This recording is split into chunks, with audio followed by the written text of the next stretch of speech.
Paz y bien, hermanos. Homilía en la Ascensión del Señor que celebramos el domingo 7º de Pascua. Subió al cielo bendiciendo. Escuchemos primeramente el texto que lo tomamos este año del Evangelio de San Lucas, en el capítulo 24, desde el versículo 46 hasta el final. Jesús les dijo a los apóstoles: así está escrito, el Mesías padecerá, resucitará de entre los muertos al tercer día, y en su nombre se proclamará la conversión para el perdón de los pecados a todos los pueblos, comenzando por Jerusalén. Vosotros sois testigos de esto. Mirad, yo voy a enviar sobre vosotros la promesa de mi Padre. Vosotros, por vuestra parte, quedaos en la ciudad hasta que os revistáis de la fuerza que viene de lo alto. Y los sacó hasta cerca de Betania, y levantando sus manos los bendijo, y mientras los bendecía se separó de ellos y fue llevado hacia el cielo. Ellos se postraron ante él y se volvieron a Jerusalén con gran alegría y estaban siempre en el templo bendiciendo a Dios. Palabra del Señor.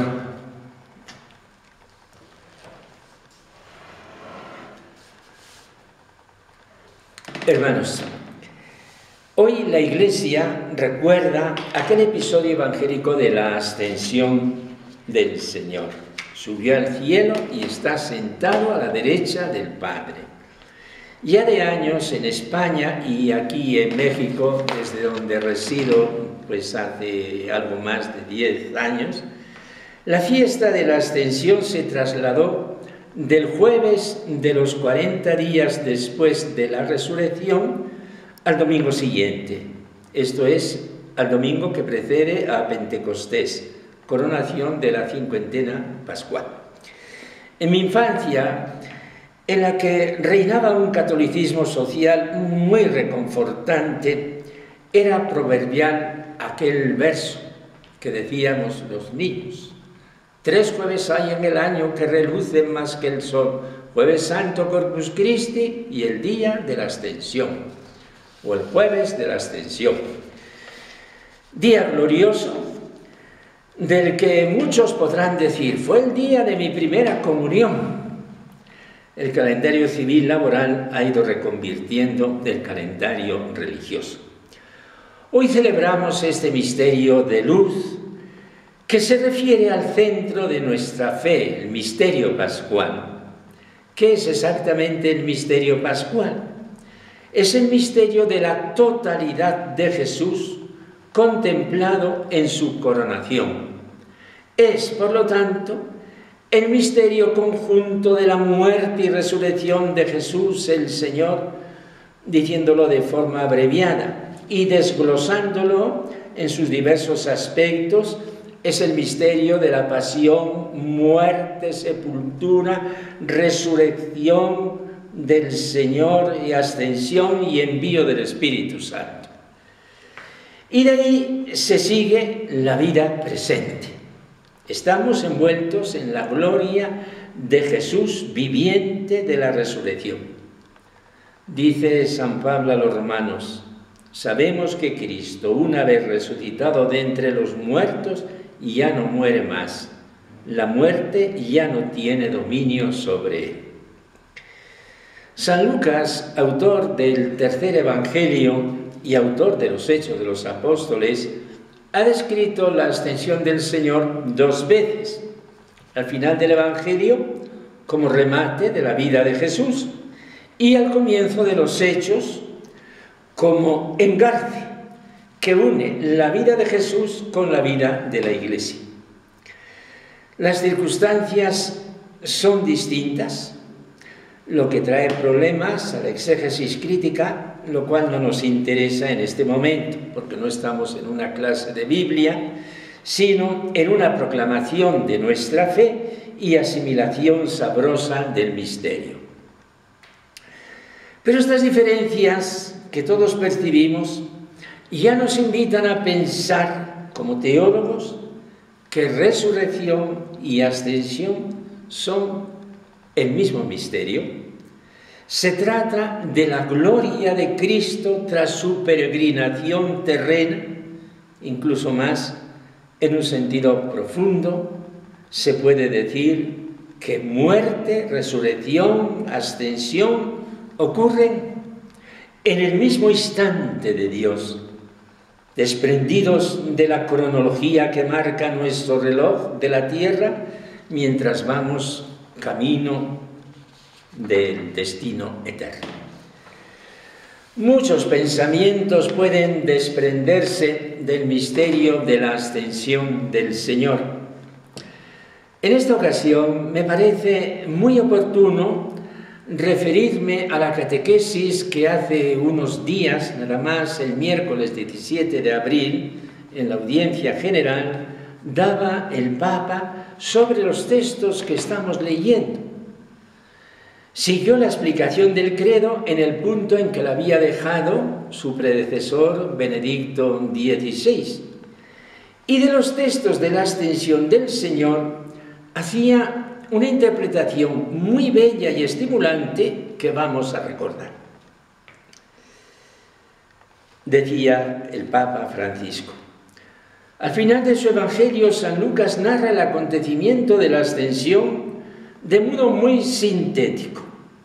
Jesús llevó a los discípulos hasta cerca de Betania y levantando sus manos los bendijo, y mientras los bendecía se separó de ellos y fue llevado hacia el cielo. Ellos se postraron ante él, se volvieron a Jerusalén con gran alegría y estaban siempre en el templo bendiciendo a Dios. Así dice San Lucas. Quisiera destacar, continuaba el Papa, dos elementos del relato. Ante todo, durante la ascensión Jesús realiza el gesto sacerdotal de la bendición y con seguridad los discípulos expresan su fe con la postración. Se arrodillan inclinando la cabeza. Este es un primer punto importante. Jesús es el único y eterno sacerdote que con su Padre atravesó la muerte, con su pasión atravesó la muerte y el sepulcro y resucitó y ascendió al cielo. Está junto a Dios Padre, donde intercede para siempre en nuestro favor. Como afirma San Juan en su primera carta, Él es nuestro abogado. Qué bello es oír esto. Cuando uno es llamado por el juez o tiene un proceso, lo primero que hace es buscar a un abogado que lo defienda. Nosotros tenemos uno que nos defiende siempre. Nos defiende de las asechanzas del diablo. Nos defiende de nosotros mismos, de nuestros pecados. Queridísimos hermanos y hermanas, contamos con este abogado. No tengamos miedo de ir a él, a pedir perdón, bendición, misericordia. Él nos perdona siempre. Es nuestro abogado, nos defiende siempre. No olvidéis esto. La ascensión de Jesús al cielo nos hace conocer esta realidad tan consoladora para nuestro camino en Cristo. En Cristo, verdadero Dios y verdadero hombre, nuestra humanidad ha sido elevada junto a Dios. Él nos abrió el camino. Él es como un jefe de cordada cuando se escala una montaña, que ha llegado a la cima y nos atrae hacia sí, conduciéndonos a Dios. Si confiamos a Él nuestra vida, si nos dejamos guiar por Él, estamos ciertos de hallarnos en manos seguras, en manos de nuestro Salvador, de nuestro abogado. Un segundo elemento, continuaba el Papa. San Lucas refiere que los apóstoles, después de haber visto a Jesús subir al cielo, regresaron a Jerusalén con gran alegría. Esto nos parece un poco extraño. Generalmente, cuando nos separamos de nuestros familiares, de nuestros amigos, por un viaje definitivo, y sobre todo con motivo de la muerte, hay en nosotros una tristeza natural, porque no veremos más su rostro, no escucharemos más su voz, ya no podremos gozar de su afecto, de su presencia. En cambio, el evangelista subraya la profunda alegría de los apóstoles. ¿Cómo es esto? Precisamente porque con la mirada de fe ellos comprenden que si bien sustraído a su mirada, Jesús permanece para siempre con ellos, no los abandona y en la gloria del Padre los sostiene, los guía e intercede por ellos. Me he permitido citar toda esta amplia exposición que hace el Papa sobre lo que hoy estamos celebrando. Hermanos, tenemos estas muy bellas palabras de nuestro querido Papa Francisco, que nos abren la vida con un horizonte de esperanza. No nos queda sino dirigirnos a Jesús, con aquella plegaria que le dirigió el buen ladrón cuando estaban muriendo los 3 ajusticiados. Jesús, acuérdate de mí cuando llegues a tu reino. Confío, Jesús, que me respondas a mí lo que a él le respondiste. En verdad te digo, hoy, un día, estarás conmigo en el paraíso. Amén.